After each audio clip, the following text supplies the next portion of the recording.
Hello, everyone. Welcome back to another episode of the Professional Brotherhood Podcast. What's up, Kara? Hello. Hello. Greetings from snowy central New York. I know. Isn't this getting a little freaking ridiculous? The last time we recorded, like, it's supposed to be spring now, officially. I'm over it. Yeah, me too. I'm in that mode, and I'm ready to move on. So, right. Before we dive into tonight's episode and you do some introductions for us, I need to give I need to do some shout outs. First of all, last week's now by the time this goes up, it won't be last week's episode, but our last episode on the Mayday situation in 2 weeks time has proved to be our most downloaded episode yet. And I have got a tremendous amount of feedback on that episode, all good, which is good to hear, Yes. So I'm happy that went well. And I want to thank those guys again for coming on and telling their story. And then I also got to give a shout out to Volunteer Hose Company number 2 in West Haverstraw down in Rockland County. They hosted setting our volunteers up for success class this past weekend. We had a good turnout. Again, really great conversations, and it was a good day. And I just want to thank them and all their surrounding Rockland County brothers and sisters for actually there's some Westchester sprinkled in there too, I believe. I want to thank all them for coming out and giving up half their Saturday to listen to the message. So with that being said, let's dive into tonight. All right. Okay. So tonight, actually, we are joined by 2 guests. Our first guest is in no particular order. I should say this before I get myself in trouble. But we have 2 guests. So Lieutenant Bill Smith from Erieville Fire. Bill has 20 years experience in the fire department. He has had every role all the way up to chief, and now he's back in as first lieutenant. He is also a EMT on the department as well. So welcome, Bill. Hi. So Bill, thanks for joining us. Thanks for having me. Absolutely. And we also have Evan Spaulding, who is on Erieville Fire as well. Evan has 15 years experience, and he is currently what you want to be known as the senior man, Evan? No. I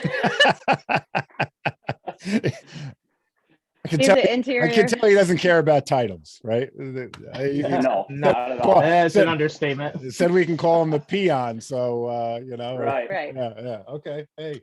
He was formerly a captain on the department, however. So, and he has some experience with a local, more urban fire department too, from his past experience as well. So 2 guys that have tons of fire experience and are currently operating in a rural all-volunteer fire department that runs both fire and EMS here in central New York. I also just should disclose that this is a mutual aid department for me.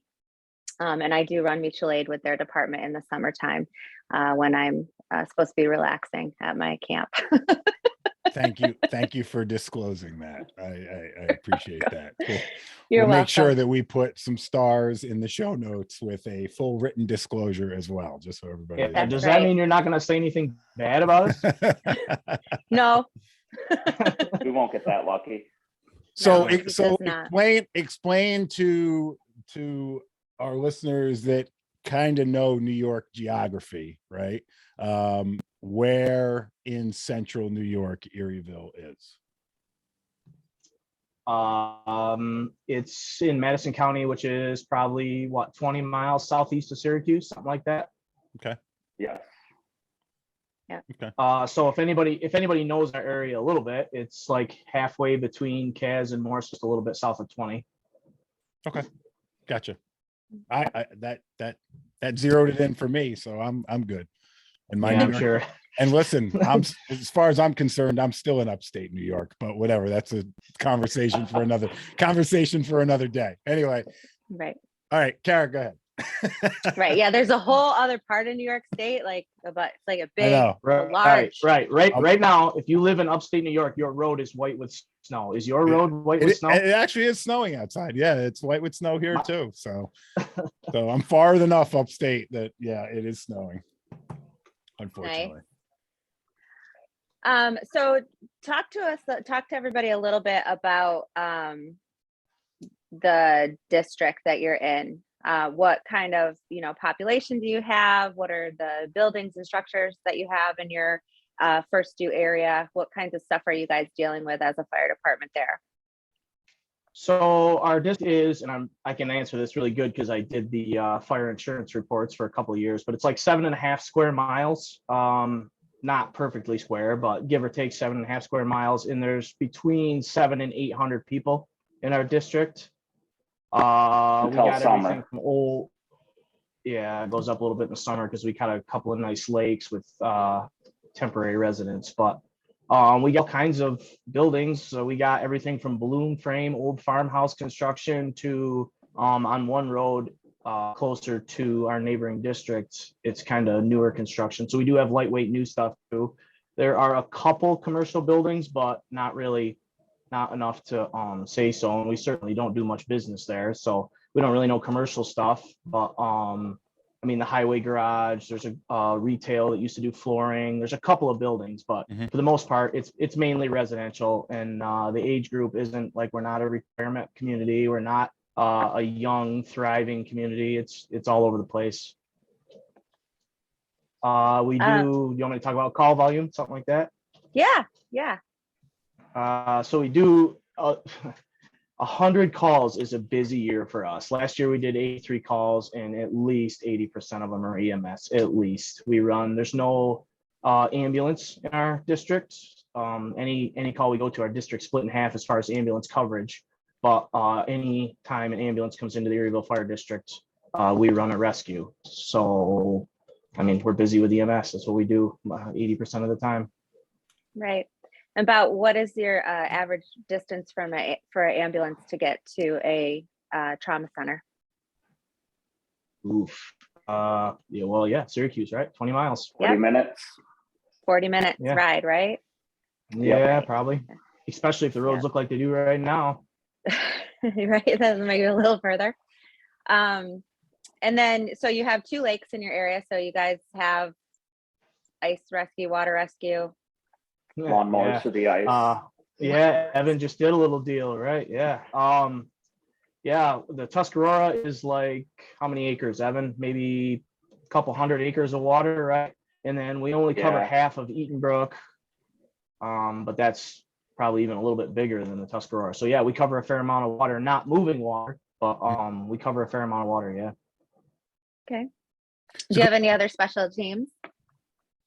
Oh, no special teams. Okay.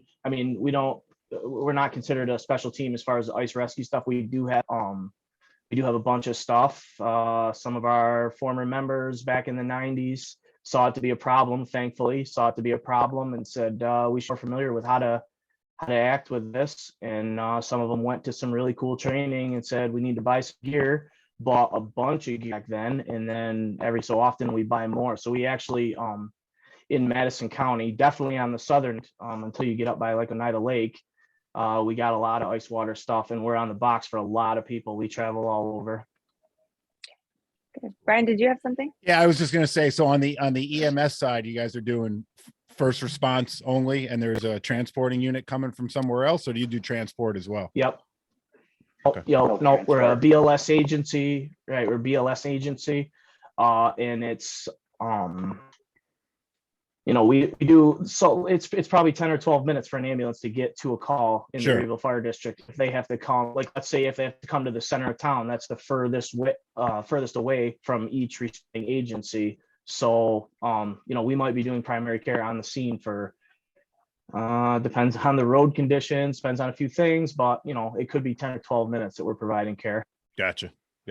Okay. So, look, that's unfortunately not unique, right? A lot of rural areas around New York, even here, we're still fortunate enough to have some fairly decent, and I don't want to say thriving, but well-staffed volunteer corps in the western part of the county, which is pretty rural to a hospital or even our commercial paramedic service. So but it's definitely not unique for the fire department to get there and have to render patient care for a while until you can get an ambulance to take somebody to the hospital. So I'm sure you guys are busy with that for sure. Yeah, and I mean that's becoming more common, you know what I mean? Like Yeah. ambulance services, even ones that were doing well before, Yeah. are kind of maybe not doing awful, but they're a dying breed, volunteer ambulance services, just like the volunteer fire service in rural areas. Yeah. Well, like you just said, I mean, look, let's say you did hypothetically have a volunteer transporting agency in your area. You just said it's what, 20 miles to the closest trauma center. Yeah. I mean, Yeah. The place to our south is a town-owned ambulance service staffed by the volunteer fire department. If they come to Erieville, pick up somebody, which actually just happened the other night, when Evan rolled over and slept through it. If they come to Erieville for a ambulance call and they're going to transport to Syracuse, which is the closest trauma center, if they're going to do that, I mean, it's 10-12 minutes for them to get to us, and then a 35-minute drive to Syracuse or better. Yeah. So a bullshit stubbed toe is it's hours of somebody's time. Or a laceration to the arm, something like that, where they don't want to go to the local Band-Aid center. Yeah, it's a 40-minute drive. Yeah. And No, then you're taking that whole crew. That whole crew has got to be out of service for a minimum of 2 hours, right? Right.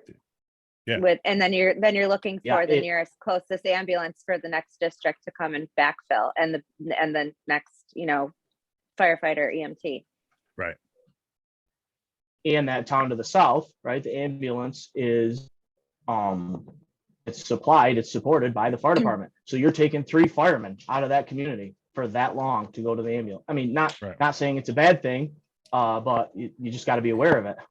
Yeah. That might be 2 of your air pack guys on an ambulance for 2 hours by the time they get to the hospital and cleaned up and back. Right. Right. Well, 2 of your 7 air pack guys. So right. Yeah, that's a great point. And let's talk about that a little bit. So right now, how many, and we don't have to just talk specifically about, your department, but just so people can get a framework about where you guys are coming from, about how many active members that are out, responding to calls and have certifications and that kind of thing. About how many people are you working with currently? I think we have 14 active right now. Well, 14. Yeah, that's kind of a tough question. How many people are on our active roles? Is that what you're asking? Or how many people, when we got an EMS call at 10 o'clock at night the other night, how many people came to the firehouse? Both. Because that number is very different. Right. Yeah. Well, yeah, that's for everybody. So you know what? It doesn't matter if you have 50 on your rolls. Who's your active? Typically 25. It's typically a 50% split in my experience. But so if you guys have 4, and you don't even have to split it out, but if you have 14 members on your active rolls, who's your active? How many are turning out all the time? 6 or 7 of us.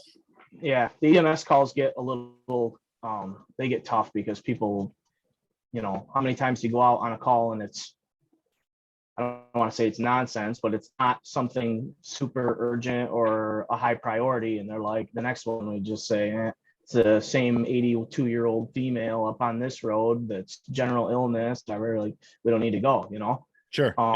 But the last time we had a reported fire, and it sounded like something, they called and said the power was out, and they said the house filling with smoke and yada yada. The power had flickered a couple times. It actually sounded something.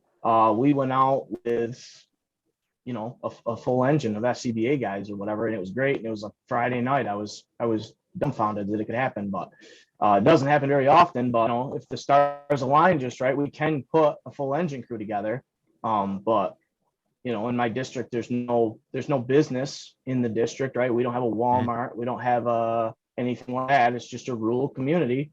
So it's not like people are leaving the local hardware store to come down and get on the fire truck, or, you know, there's the highway department and then whoever called in to work that day. So it doesn't, Yeah. you know, it doesn't happen very often. Yeah. So Bill's usually around. so just throwing this out there, you know, I mean, we talk about recruitment and retention all the time. Mhm. For you guys, probably obviously, you know, if somebody's looking to join, you're not chasing anybody away. You're happy to take new members, but I would imagine that the retention piece is probably more important for you than the recruitment piece, because you want to keep who you've got, because you know you don't have 10 people waiting in the wings to potentially join, right? Right. Oh, that Evan, you want I to have talk? never heard a truer statement than that. So talk to us about the retention piece. How do you keep those 14 that are, you know, on the active roles? What are some things you guys are doing to keep those, as many as those 14, still coming around?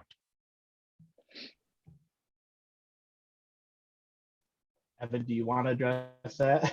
No, I'm gonna let you talk about this one. Oh, you both Oh, can boy, talk this about is- it, you know. This is pretty sensitive right now, actually. So I don't have the answer, right? I don't know what to tell you. Okay. I can tell you a list of 1,000 things not to do. Mm-hmm. As far as what works every single time guaranteed, I don't have an answer. Okay, so tell us some things not to do. Tell us some things that you've tried that just were a freaking train wreck for you and didn't work. Oh boy. Okay, so leadership, right? As you guys have pointed out time and time again, right? Leadership is huge, right? You gotta give them a direction. We had a member that came and was gung-ho, joined our members. We have a committee for membership that's what they do, recruitment and retentions. And he said, this person said, let's buy signs to put in the yard, right? Like you go through the busy communities, you see those all over the place. Sure. Bought a bunch of signs. We stuck them up on, I say the main roads in our town, which are back county roads, stuck them up on the main roads in our town and didn't get much of a response. But we're not getting, 1,000 cars an hour going by during the morning commute. It's just, Right. everybody leaves our town for the morning commute, but nobody travels through it.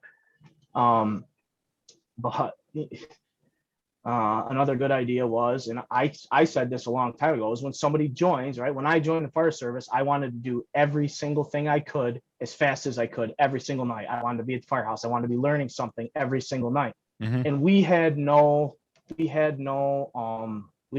have a roadmap to give them. We didn't have a direction, right? We didn't have a checklist. A new member might go, that officer that's not too active, works on the road or whatever, isn't around all the time. They would go months and they didn't know all the fire line officers. You know what I mean? Like if they had a question, they didn't know who to approach.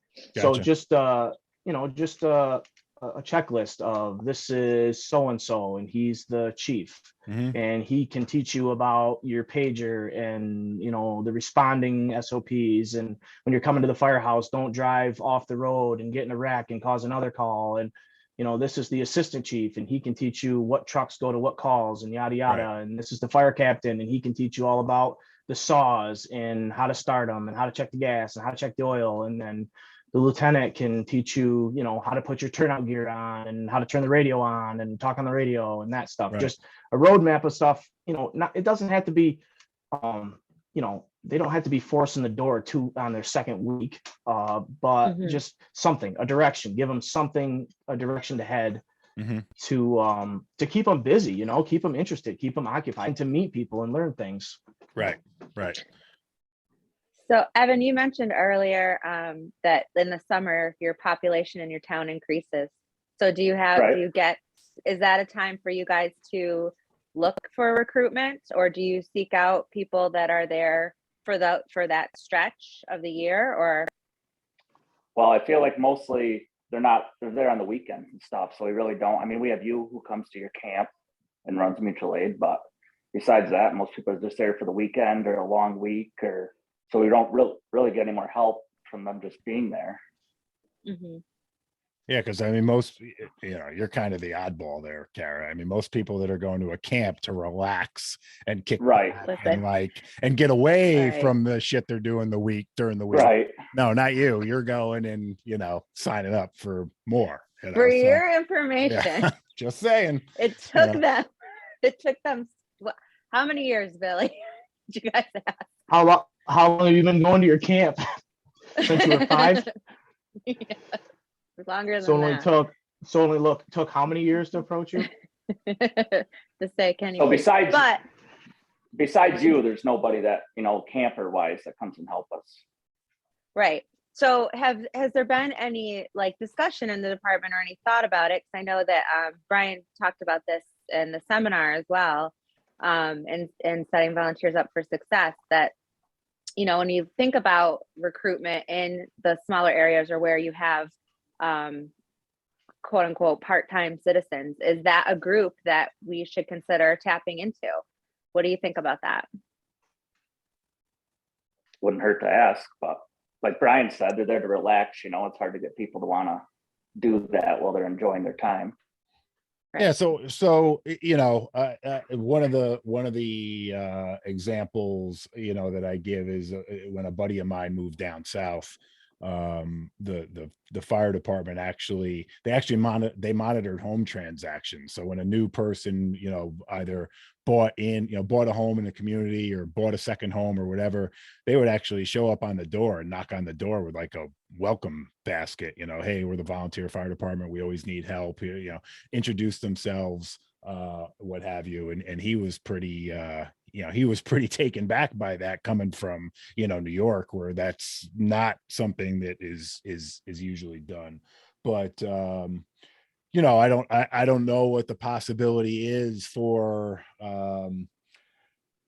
like an age restricted program, like people that are there with their high school age kids that maybe they want to get the hell out of the house when Right. they're with mom and dad for the for the weekend. Right.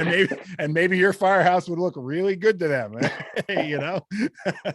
But just thinking outside the box for different avenues of recruitment tools, like you said, if it's a community, like Billy, you said earlier, that people are typically leaving in the morning to go to work, unless they work, locally for the town or the highway department or something like that. It can be very, very challenging, obviously, to find new recruits. But obviously it would probably be beneficial to you guys if your population increases in the summertime. Well, maybe we can take advantage of that population increase somehow. And even if it's somebody like Kara, who's already trained, we can say, hey, come give us a hand, put down your Pabst Blue Ribbon and come run some fire calls. PVR. Oh my Lord. Yeah. Oh my gosh. Yeah. So in terms of, when you if you have about 14 to pick from, and maybe you only have 1 or 2 on EMS call, but you have maybe an engine crew, maybe not a full engine crew on a alarm. Talk to us a little bit about that, what that looks like when, obviously in New York State, we all have the same training that we're all required to go through. And so we, it's kind of drilled into our head what those numbers are supposed to look like before we leave the bay floor, right? And I'm presuming that can't always happen when you're dealing with a rural department that, just doesn't have those numbers to draw from, and depending on time of day can be very different. So talk to us a little bit about how that is, because I think a lot of departments struggle with the same thing. Well, Evan, you want to go? Go ahead. So our SOPs say, right, on our first line engine on a reported fire, our SOPs say that the engine has to leave with the operator, an officer, and 1 SCBA person. And if you read between the lines, right, you can say, well, that's 2 people, because I'm an officer and I wear an air pack, so that's 1 SIN and the operator, right? And reasonably, I would say, okay, I know that sounds scary that we're leaving with 2 people, but not that this makes it right, but it doesn't happen very often, right? The last reported fire we had was, what, Evan? 3 months ago, right? Yeah, 3 months ago. Mhm. Yeah, I mean,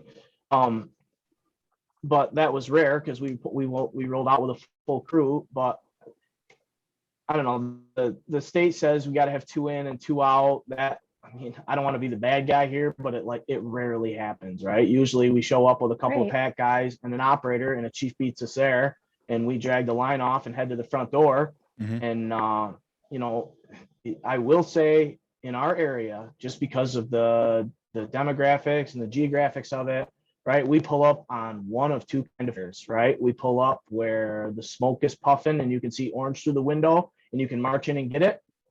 Or we pull up and it is through the roof and every board is burning. one of 2, right? We never get in between. We did have a rare one time that put itself out before we got there, but that never happens. But Yeah. I mean, 2 guys, you can do a lot of work with 3 guys, right? I just shared a video the other day on Facebook from the city of Utica, and it was a truck company beat the engine I mean, the porch was fully involved on this place and starting to make its way in the front windows. It was a 3-man crew, and the officer jumped off, went right to a walk around, headed right out back. The operator was stretching the hand line, really forward and aggressive operator, stretched the hand line off while the 3rd guy was grabbing a hydrant. By the time the 3rd guy got up to take the line off the operator's hands and started hitting it right from the front of the place, and the operator just went over and opened the valve, right? You can do a lot of work if there are 3 people that are fairly educated, right? You got to know what you're looking at. You got to know building construction. You got to, there was no power lines in the front yard. There was nothing to worry about. I assume they got a report. I don't know this, but I assume they got a report of no victims. A really aggressive officer that went in, and then you could hear radio as the guys out front, operating the hand line. You could hear on the radio that the officer cleared the 1st floor. So he went around back, up the stairs on the porch, in the back door, and did a quick search alone of the 1st floor, which probably wasn't involved because it was just the porch on fire in the front. Right. You get 3. Our closest mutual aid's 10 minutes away, so we can't wait. I was gonna ask that. So as far as equipment, what are you guys running? An engine, a rescue, and is that it? An engine? We got a custom engine with 1,000 gallons of water on it. Okay. We got what we call a heavy rescue. That's just got, for fires, just got air pack stuff on it and vent fans and saws and stuff. We got a tanker or tender or whatever. No, tanker's fine. That was going to be my next question, because I'm sure you don't have I doubt you have a municipal water system, right? There's no. Oh, yes. Do you? No, we do. Yes. You do. We got 13 fire hydrants in the Erieville Fire District. Oh, all right. Okay. All right. Yep. So listen, that's good. That's a positive. Yeah. Yeah. Yeah. We've never, I don't know. I've never Have you ever hit one? No. I never have. They always tell us don't use them. In the 20 years I've been in the fire department in Erieville, I remember them hitting a hydrant once on a fire, one time, and it did work. I mean, the building burnt down, but the hydrant worked. Right. So you just said, Evan, you just say your closest mutual aid is 10 miles away? 10 minutes. 10 minutes away. 10 minutes away. And what kind of staffing does your mutual aid have? They're kind of in the same boat as us during the day, Okay. during the week. Depends who's around, From the south, you could get 2 or 3 guys. Usually from the north, you could get a full engine, hopefully. So it just depends the time So of day where, and at the so let me ask you this. Where's your closest mutual aid that you know for a fact you'll get a full staffing of manpower? 6 miles away. 6 miles away? Okay. Yes. Okay. Which is fine if if it's that they would be coming at us from the north. It's fine if we're on the northern end of the district, right? Right. If we go to the southeast corner of our district, then they're 20 minutes away, not 10 or 12. Okay. Right. Okay. Just trying to figure all this stuff out. So do you guys do any do you have any automatic aid assignments? Is there anything like that where like for a structure fire where hey, I know that best case scenario, I'm going to have X amount of guys. So if I get a reported structure fire, let's start moving, A and B when we get it versus getting there and figuring it out. Yeah, absolutely. We have that department to the north on almost every single box that we have, because we know we can depend on them for at least an engine and probably a tanker 24 hours a day, 7 days a week. So they're on the box for almost everything. Now, are they volunteer, combination? What are they? Volunteer. We're Volunteer. They're volunteer. all volunteer. Oh, that's you guys? Oh, Yeah. Yeah. Gotcha. All We're right. volunteer. Thanks for asking. Yes. I'm just checking. You No, never no. know. No. So the nearest combination department is actually going to be about 7 miles from us. That would have a paid crew, and they generally, do you guys have them on any of your boxes? No. I think they stop at us, right? Yeah, no, they Yeah, I don't. think. Yeah. Yeah. Yeah. In general, Well, I don't know. We could call for them, but they're not automatic for you guys, right? No. No, yeah. Right. Okay. Yeah. So their closest mutual aid would also be volunteer, but generally can get a full crew anytime. From Cass. Which is just a stroke. Yes. Mhm. Yeah. Okay. And then also we're automatic on all of your rescue calls during the day, Yep. Monday to Friday. Monday to Friday. Six- So what Yeah. time is that, Billy, that we do that? 6 a.m. to 6 p.m. You 6 guys to are 6 on now. not just EMS. You guys are on the box for everything. Right. Gotcha. Automatic. Right. Yeah. So typically, for that 12-hour time span, any sick person rescue call, they'll get toned out, and CAS will automatically get toned out as well for any EMS. For any EMS. And I And, can't. well, any anything. fire, but Okay, anything, but EMS anything. too. Any EMS. call. Yeah. Any call. Yep. Wow. So that's, And again, you're talking 100 call. Well, you said your call volume's 100 calls a year. So I'm sure it's not all, that's not all during the week, Right. during the day. but it wasn't always like that, right? Like this has been born out of not having staffing, right?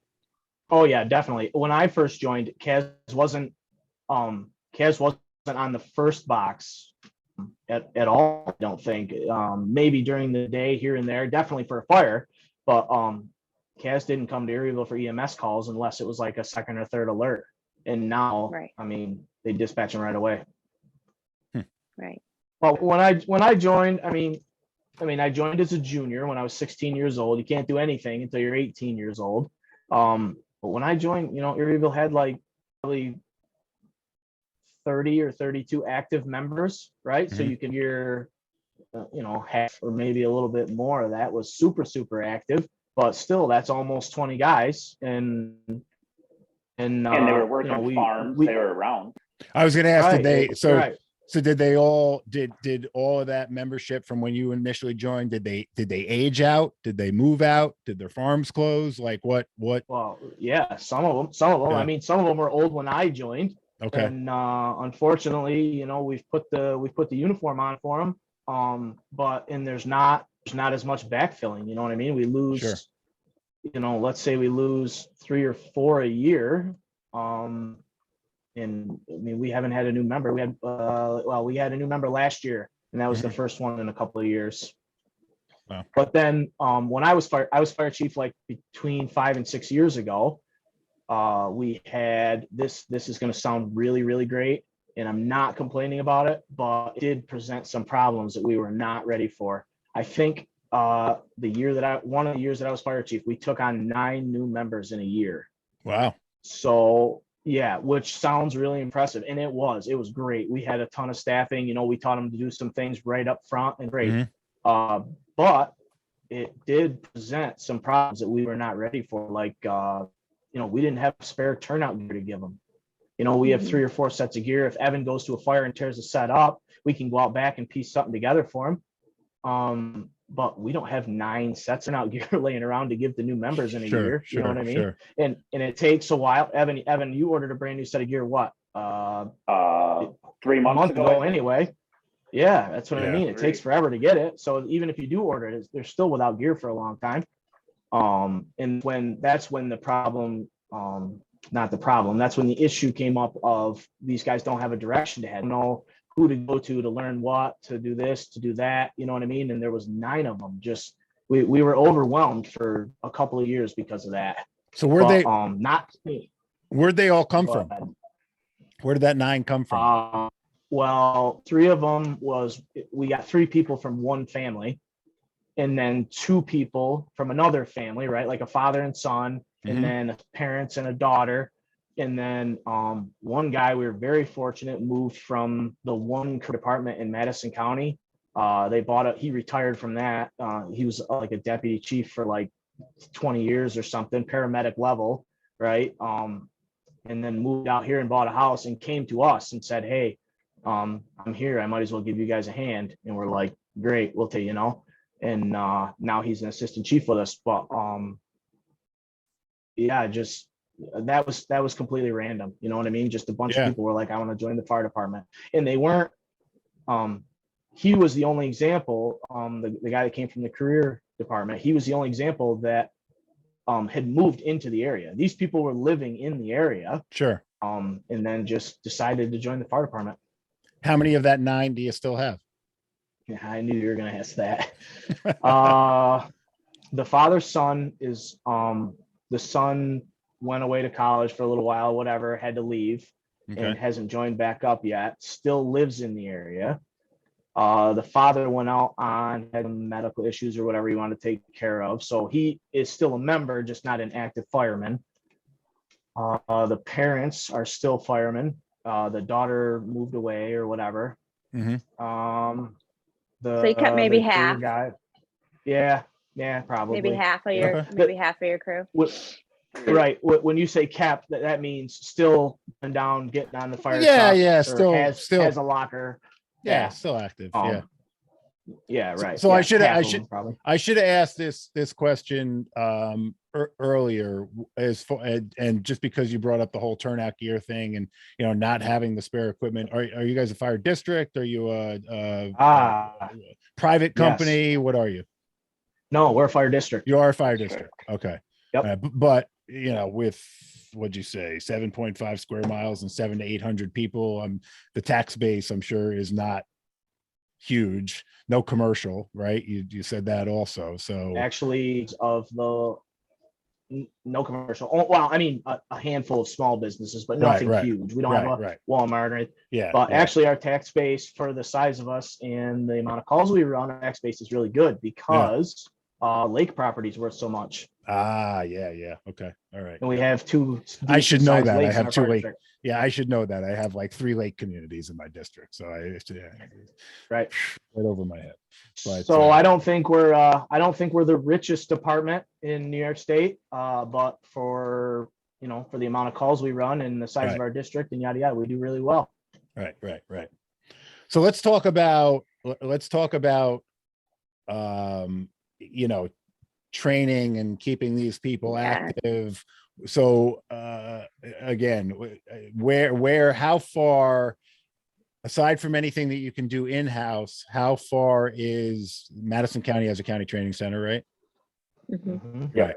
So how far is that for you guys to send people to state training classes? I don't know, it's like 10-12 miles probably from Erieville. Oh, okay. So it's not awful. Not bad. Okay. So Evan, when you start, so Bill, you were in because your dad, you're a legacy fireman, right? Your grandfather, your dad, your brother. Yes, I'm a 5th generation Erieville fireman. Right. And you guys brought Evan in to the fire service, right? Is that how that went? Yes, basically. Okay. But Evan, you spent some time on a more urban department and did a lot of training with them initially. After, when I went to college, I bumped in. You bunked in, And, right? Yeah, when I was in college, yeah. I did Okay, that and it for was a more of year. a city department that was busier call volume, Oh yeah, like 1,800 calls a year, straight fire, no, well, smells and bells, none of the rescue and EMS. right? And then you did training presumably with them as a bunk in, probably like daily, right? Yes, every day we had to give them 8 hours a day for bunking in there. We worked for them, and then we trained all the time, every day. Mhm. Did drills and truck checks every day, and Right. So then talk a little bit about the differences with training in that way, excuse me, in that kind of module versus the training that you do in your current department, and how that impacts the members, you think? Excuse me. I think a lot of it is, you're out there using it, you're training it and using it. So I don't want to say it seems more worth it, but out here we do it and then we don't do it on a call forever. And then people lose interest, you're staying out there. You're always using what you're learning and being able to associate it with what you're doing.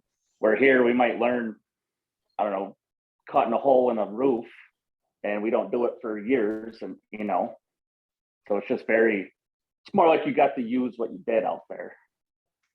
And Yeah, out here, I that's, think people, yeah, I was gonna say that's a challenge for, for all small departments. You train. It's tough to keep people engaged. interested and You're right, always training and you're never putting the skills to use, right? Right. Yeah, that's definitely a challenge. And for sure. man, you just hit it right on the head. How Yeah. many times do you go to the firehouse and practice pulling hand lines, right? On a Tuesday night for 2 hours, pull hand lines, pull hand lines, pull hand lines.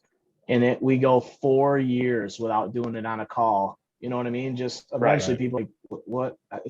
It sucks. We're just doing it for nothing, And it's hard to make people stay engaged in doing it, to repeatedly come to practice and drills when they don't get to do it on a call, Sure. Right. One thing that I know that you guys have, we've been trying to get going and keep going, is because we have some smaller departments in our area, is to do joint trainings with other departments, and having particularly SCBA people jump on to some of the interior training in other departments. How has that worked for you guys, or not worked? Evan. Go ahead. I love it. I love seeing what other people have. I love seeing how they operate. It's always a different idea, right? It's nice to see different tools and tactics and yada yada. But the state is hounding in fire classes about crew integrity and stick with your people and stick what you know and use your stuff on the call, which I like that too, right? I know my vent saw way better than I know your vent saw, and I know exactly where my 6-foot hook is on my engine. But we don't get the people at a Tuesday night drill and FCBA people to put on a decent practice, right? And for the newer people or the people just getting into it or whatever, they want a decent practice. They want to come and learn something. But if you only get me and one other guy for an, how much can you do, right? So, yeah, we are supposed to stick with our crew, get on the scene, but if if our neighbors get a couple of people, if one department gets a couple of people to the east and one to the south gets a couple of people and one to the west gets a couple of people, and we all get together, right? Then we can do something decent, right? We can pull a line while we search, and maybe one guy, Right. throws the ladder. We just did a drill where one of the things we did was throw ladders, and how we can throw our engine has a 28-foot 3-section extension ladder that sucks. But we just did a drill where we can throw that alone. One firefighter can throw that alone. So and we had not mutual aid departments, but we had our neighboring departments, a couple of them mutual aid, come and do it with us, and it was just those guys were so happy just to do something, right? Because it's the same everywhere. All of our neighbors, most of our neighbors, they're getting the same thing. They're getting a couple, 3 people for SCBA practice, and you can't do anything, right? You can pull a line and pull a line and pull a line, the same people, one person grab the knob, one, stretch the rest of the line, whatever. But eventually you want to like integrate it all together, not just not just each step of it individually. You want to put it all together. Sure. Yeah, training with a group. Go ahead, Evan. Sorry. Training with 2 or 3 people from this department, that department. That's how it is on our calls anyway. Once you get there, it's going to be 2 or 3 from here, 2 or 3 from there, especially during the day, during the week. Right. Or me and Evan, we go to a meeting down at a neighboring town, right? We're just getting ready to leave the place down there in the siren ringing, and we've been around for enough time. We know a bunch of those guys, right? Evan's like, let's on the engine. So we did, and we can operate with them enough to make it happen. We were not super comfortable with their equipment, but we know that this is the same, and they have the same power plant for their spreaders and yada yada. We can make it happen a little bit. And they were glad to have us because the engine had 4 people on it and we were 2 of them. So, and we were going to we were going to a car wreck. So you need some hands. But that's how it is.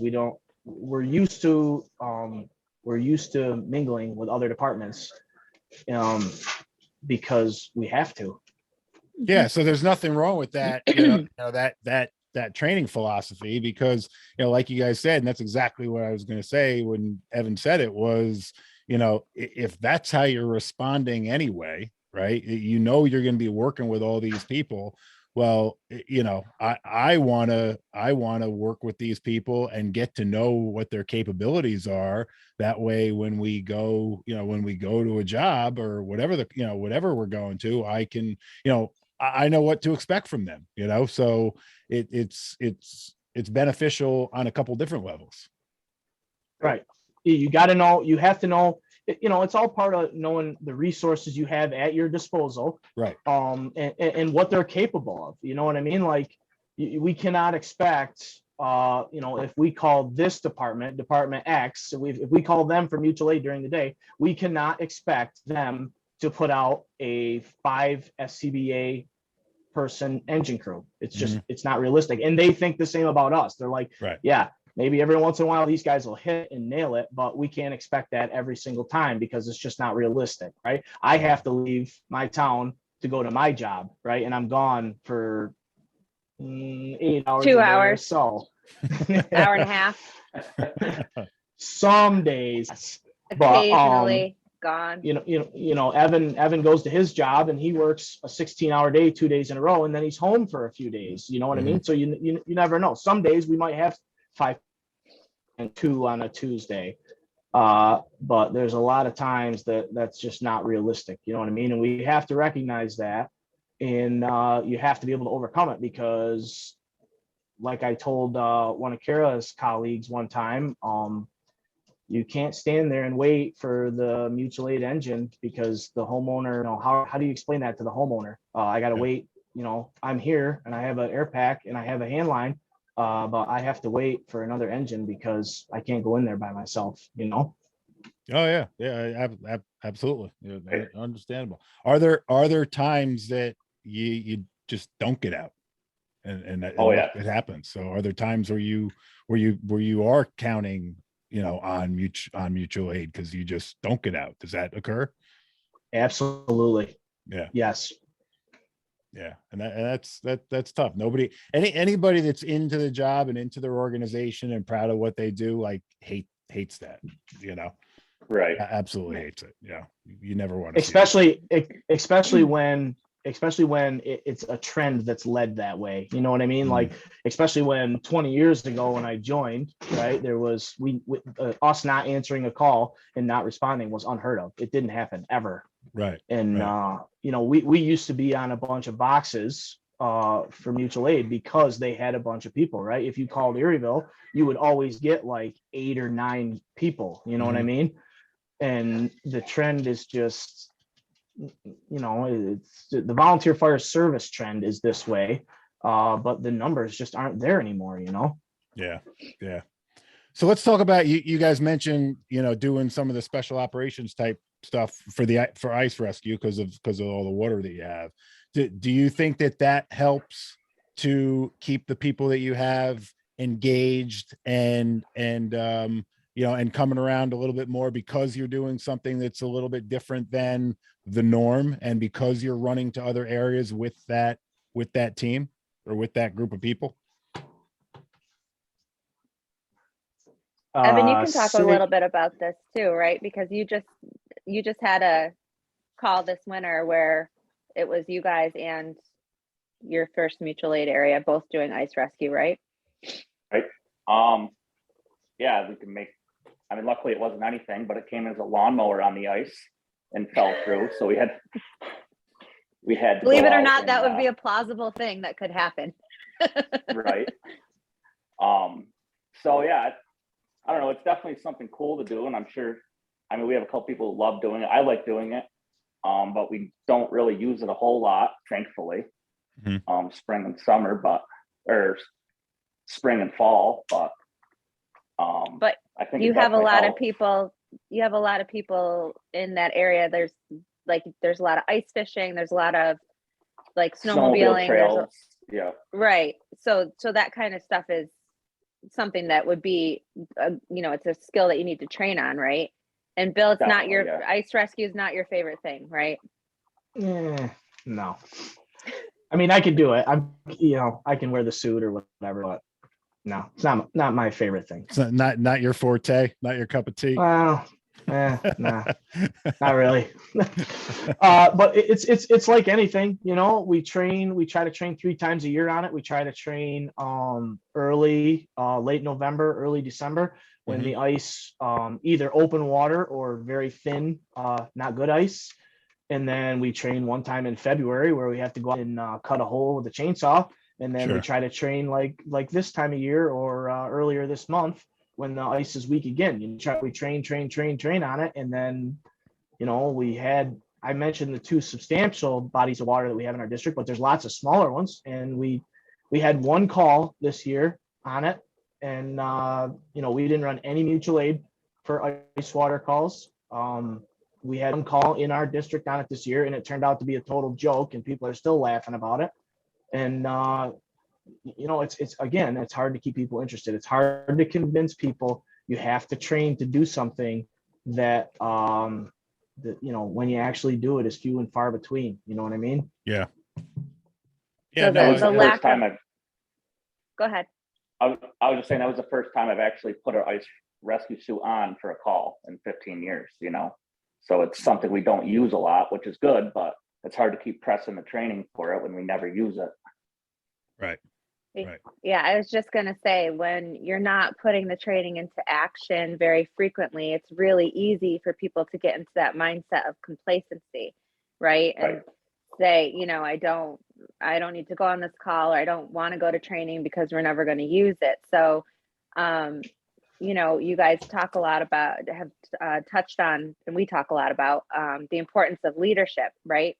To keep that mindset healthy in the department, to say, we're training for a reason. We don't know when we're going to be called. We might not be called today. We might not be called tomorrow, but at some point, people in this community are going to need us. And that is why we are doing what we do. And that can be really hard to keep fresh and keep in people's minds, especially when you're in a smaller department and, maybe your community itself has dwindling numbers and not people moving in. So that kind of thing is a real challenge for departments as well. And how do you guys address those concerns?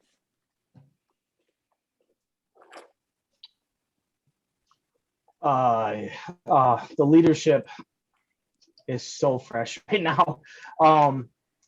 So leadership is always a problem, and not a problem, but it always has to be at the forefront of concern, right? If you're in an officer position, you should always be caring about, you should always be thinking about, what kind of leader you want to be and how that is impacting, or your tactics on leadership, how that's going to impact the people that are directly involved with it, right? If you're a leader in a small fire, you're leading, you're leading 14 people, or you're an aspect of a leader, you're leading 14 people, right? So I heard a quote one time about an elected official, right? And, I'm an elected official. I'm an elected lieutenant in the Erieville Fire Department. I heard I only got to make 51% of the people happy, right? So 51% of 14 is, well, let's say 7 people, right? And a couple of them are gone to work, and one of them's got to babysit, and one of them's sick, and yada yada yada, down to only like 1 or 2 people that are that are impacted by your leadership, right? That's not enough to pull a hand line and search the first floor. That's not enough to safely go up and cut a vet hole, right? So let's say you only got to make 50, if 51, even if 49% of the people are not happy with the way you are leading, right? There's not enough people to make that many mad. You know what I mean? There's not enough people to have that many disapproved of you. And, you can say we keep personal feelings and business separate, but, grudges die hard, right? When you make somebody mad in a fire service that's not that busy, we don't have, we don't have 16 fires a year to recover and move on and think about the next thing and yada, yada, yada. That it's hard to forget when you've been burnt. You know what I mean? Yeah, I think that's an excellent point. And I think that, when you have smaller departments and smaller membership to draw from, the positive leadership where you're focusing on rapport, you're focusing on on building your team and making your team strong, and making sure that that retention is there, becomes even more important, right? Than on some of the bigger departments. Not that it's not always really important, but like you said, and you said that very well, you don't have the numbers to draw from to, not think about how impactful leadership is. So that's a huge, huge thing. I think for a lot of small rural departments in this country. I mean, our volunteer service is still 70% of the fire service in this country. So hugely important. And I think a lot of small departments are struggling with a lot of the same things that you guys are talking about tonight. So yeah, I'll connect a couple of dots for you here, right? As far as retention is concerned, in a small town rural fire department that isn't that busy, doesn't run a lot of calls, and doesn't have a lot of members, your leadership tactics directly affect your retention directly, right? Mm-hmm. Nobody wants to be around that person that is constantly pointing out the bad, right? If you go to a drill and the leader of the drill is saying this went wrong, this went wrong, this went wrong, this went wrong, we need to be better at this, we suck at this, right? The next time that person has that drill or any drill, Nobody's there. If I want, yeah, you don't want to go. Yeah, I don't want to go, right? I don't want. Yeah, well, look, that's lack of instructional tactic is what that is, right? Because anybody that teaches anything knows that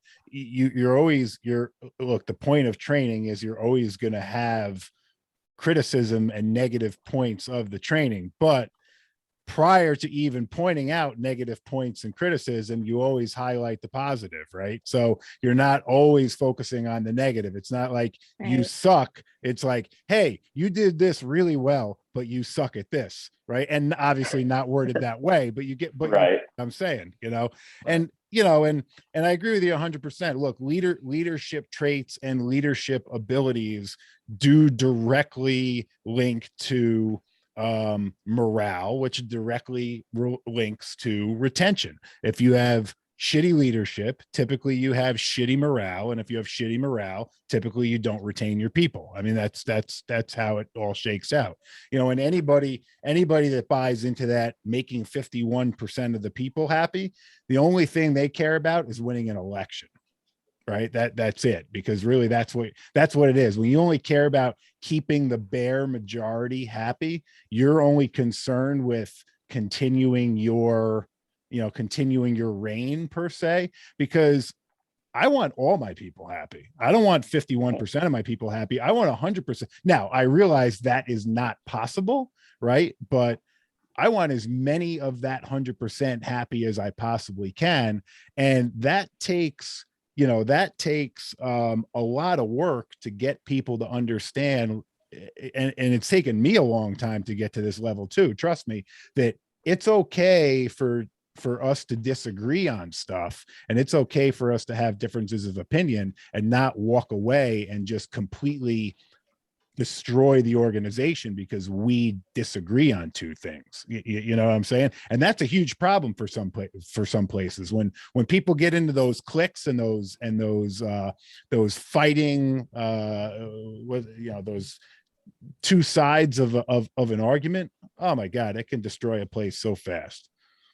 And Actually, leadership, leadership is one of the, I would go out on a limb and say leadership is one of the biggest contributing factors to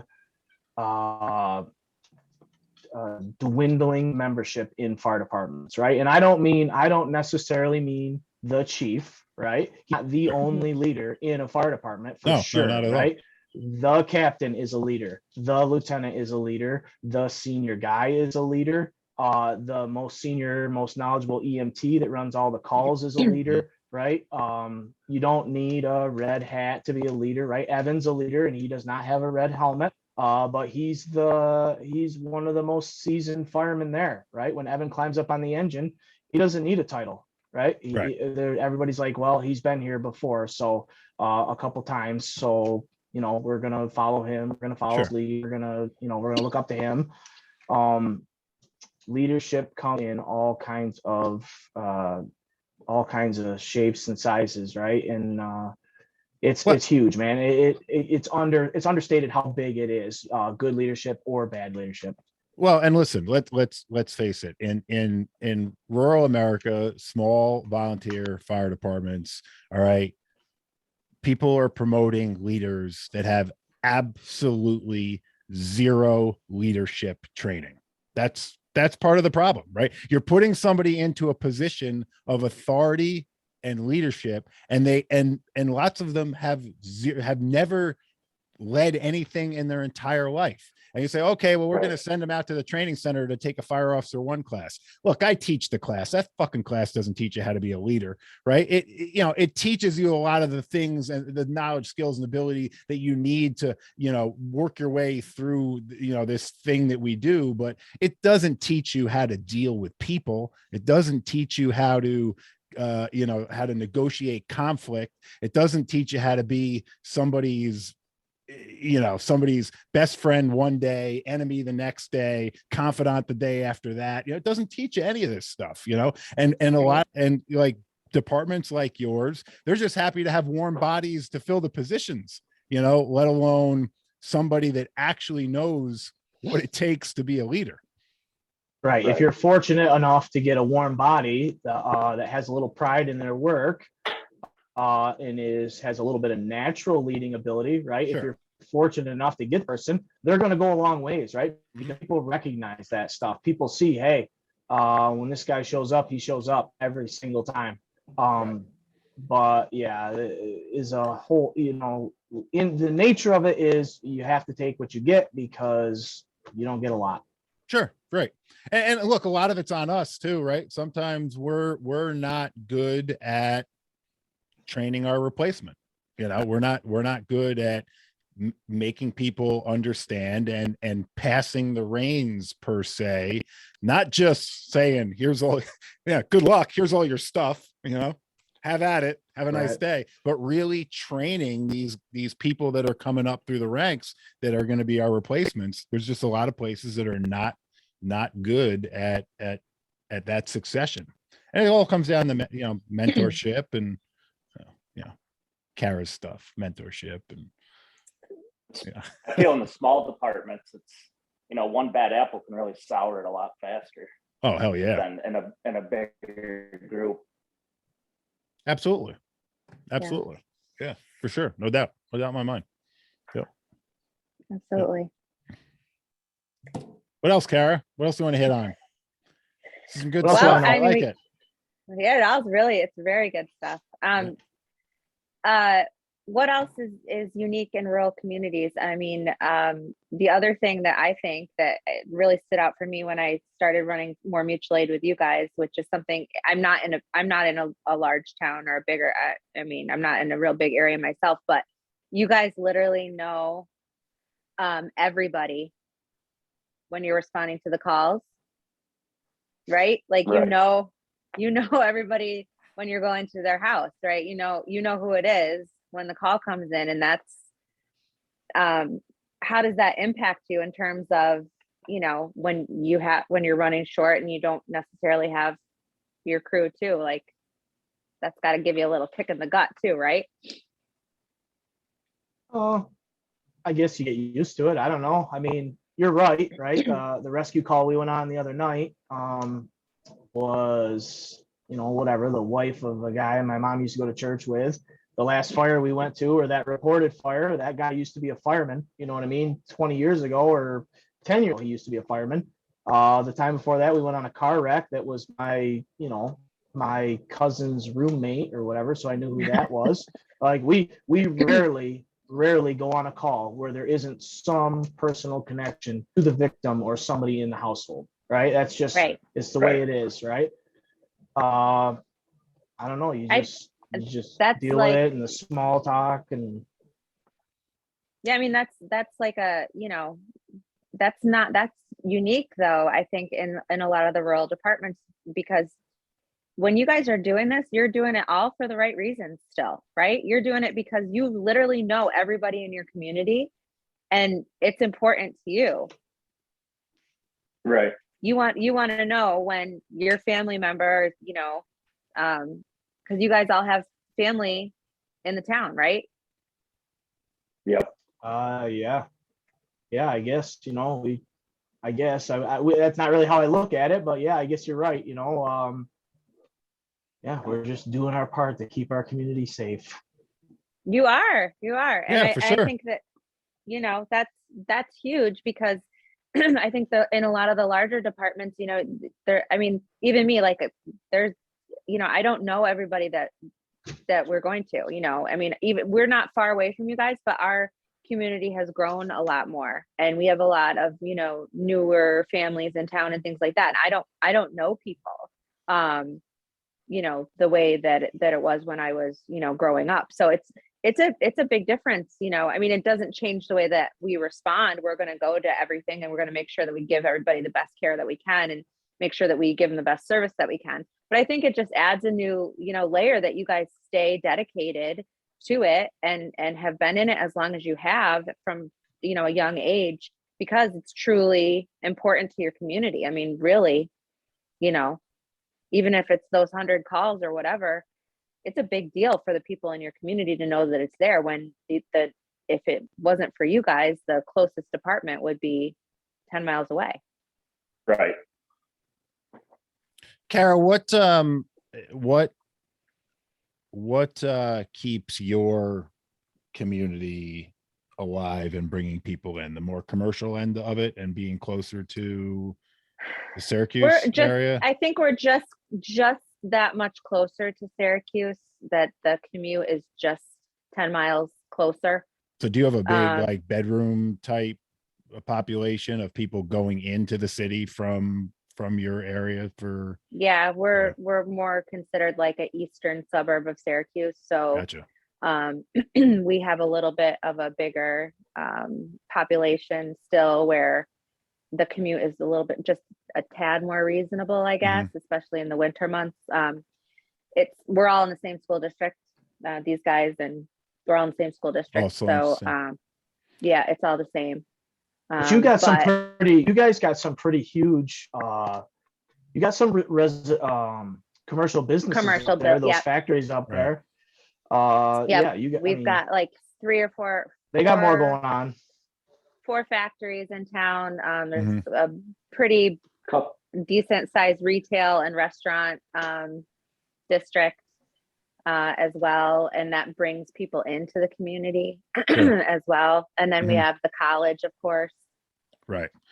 being that you're all in the same school district, do you do any, joint like career days or recruitment days at the school district kind of a thing?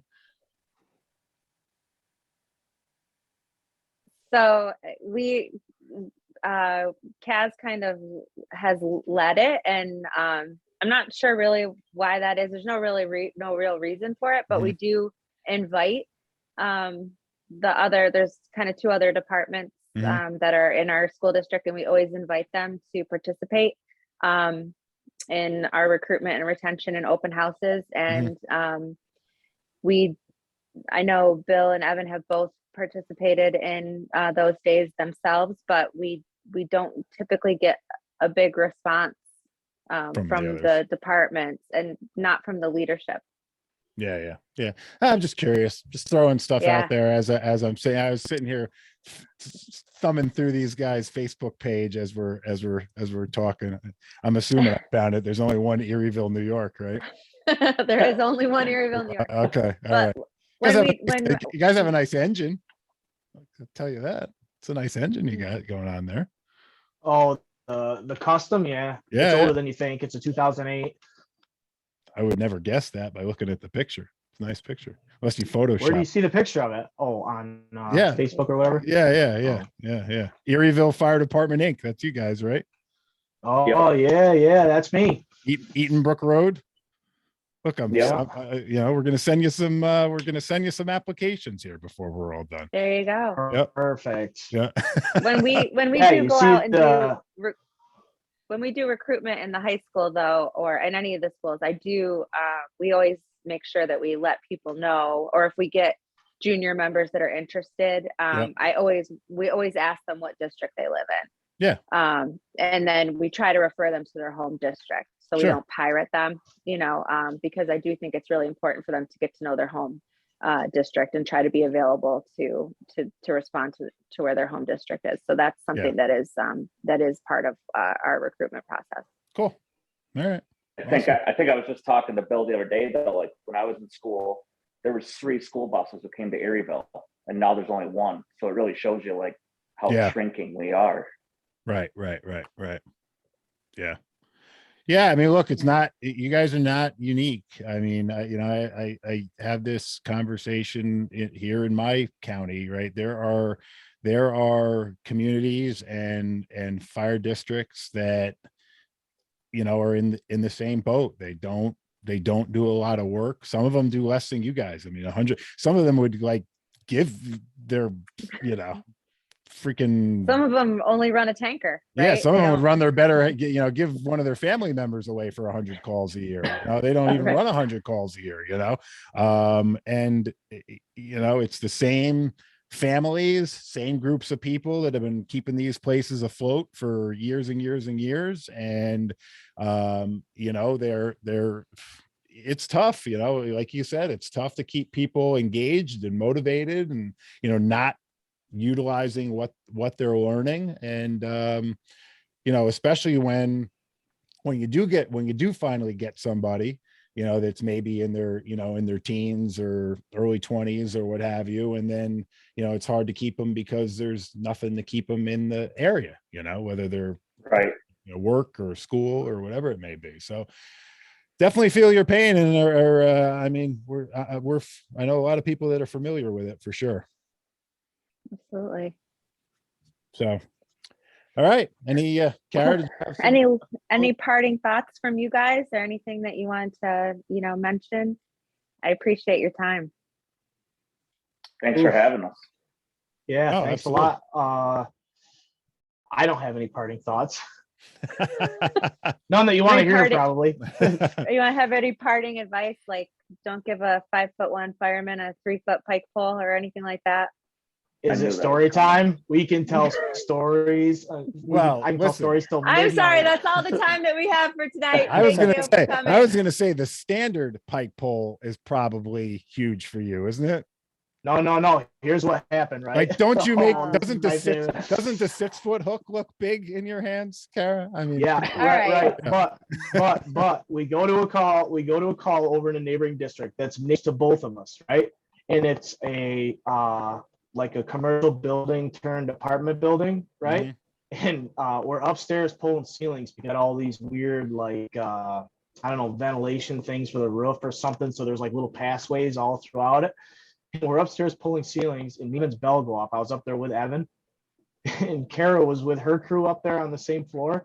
But so like, what's going on? We're like, oh, we got to pull here, yada yada. We got a little fire up here, whatever. And Evan hands her the hook he was using, and it's like 3-foot hook, right, with a D handle on it. So Kara's 5'1" and a 3-foot hook. The ceiling's 10-foot 8. ceiling.